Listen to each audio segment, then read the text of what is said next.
Title మార్చటం. ఇప్పుడు title మార్చడం ఎలాగో చూద్దామా? బ్లాగ్ని క్రియేట్ చేసేటప్పుడు ఒక టైటిల్ని ఎంచుకుంటాం. దీనిని ఎప్పుడైనా మార్చుకోవచ్చు.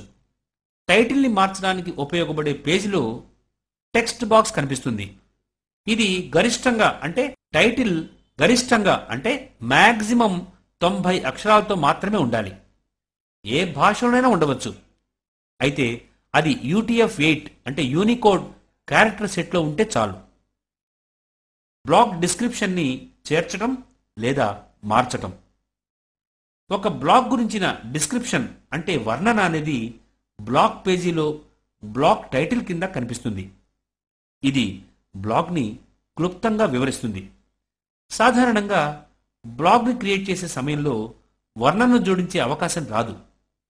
మీ బ్లాగ్కి వర్ణన చేర్చాలన్నా ఉన్నదానిని మార్చాలన్నా దానికి ఉపకరించే పేజీలను ఓపెన్ చేయాల్సిందే. వర్ణన మార్చడానికి సంబంధించిన ఆప్షన్ సెట్టింగ్ ట్యాబ్స్లో బేసిక్ అనే సబ్ ట్యాబ్ని క్లిక్ చేయాలి. ఇక్కడ చూడండి, ఇది బ్లాగ్ వర్ణన. పోస్ట్ని ఈమెయిల్గా పంపించటం. మీ బ్లాగ్ను చూసే పాఠకులు లేదా వీక్షకులు మీ బ్లాగ్లో వారికి నచ్చిన బ్లాగ్ పోస్ట్కి లింక్ని ఈమెయిల్ ద్వారా పంపే సౌకర్యాన్ని సెట్టింగ్స్లో ట్యాబ్ కింద ఉండే బేసిక్ ఆప్షన్స్ లింక్లో షో ఈమెయిల్ లింక్స్ని ఎస్ అని ఎంచుకోవడం ద్వారా ఏర్పరచవచ్చు. బ్లాగ్ని చదివేవారు ఈ లింక్ని క్లిక్ చేస్తే ఈమెయిల్ పంపడానికి వీలుగా ఒక వెబ్ పేజ్ వస్తుంది.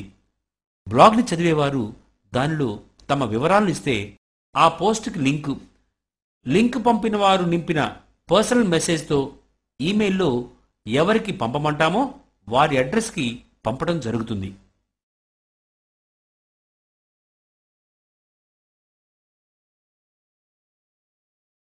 ఇప్పుడు బ్లాగ్ పూర్తి చేయటం ఎలాగో చూద్దాం.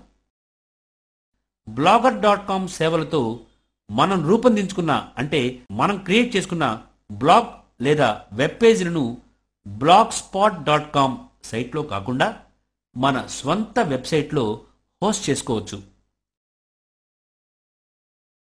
URL మార్చటం. బ్లాగ్ని క్రియేట్ చేసే సమయంలో ఇచ్చే URLని మళ్ళీ మార్చుకోవాలి అనుకుంటే మార్చవచ్చు. అయితే ఇది blogspot.comలో హోస్ట్ చేసినట్లయితేనే వర్తిస్తుంది. ఉదాహరణకి కంప్యూటర్ విజ్ఞానం -విజయవాడ అని ఉందనుకోండి, దీన్ని మార్చుకోవచ్చు. అప్పుడు ఇలా సెట్టింగ్స్ ట్యాబ్లో పబ్లిషింగ్ అనే ఆప్షన్ ద్వారా దీనిని మార్చవచ్చు. ఈ URLలో కంప్యూటర్ విజ్ఞానం అనే స్థానంలో వేరే పేరు ఉంచుకోవచ్చు. blogspot.com అనేది అలాగే ఉంటుంది. URL మార్చడం చూద్దాం. బ్లాగ్ని రూపొందించే సమయంలో URL లభ్యమవుతుందో లేదో తెలుసుకోవడానికి అవకాశం ఉంది. చెక్ అవైలబిలిటీ అనే ఆప్షన్ ద్వారా చెక్ చేసుకోవచ్చు.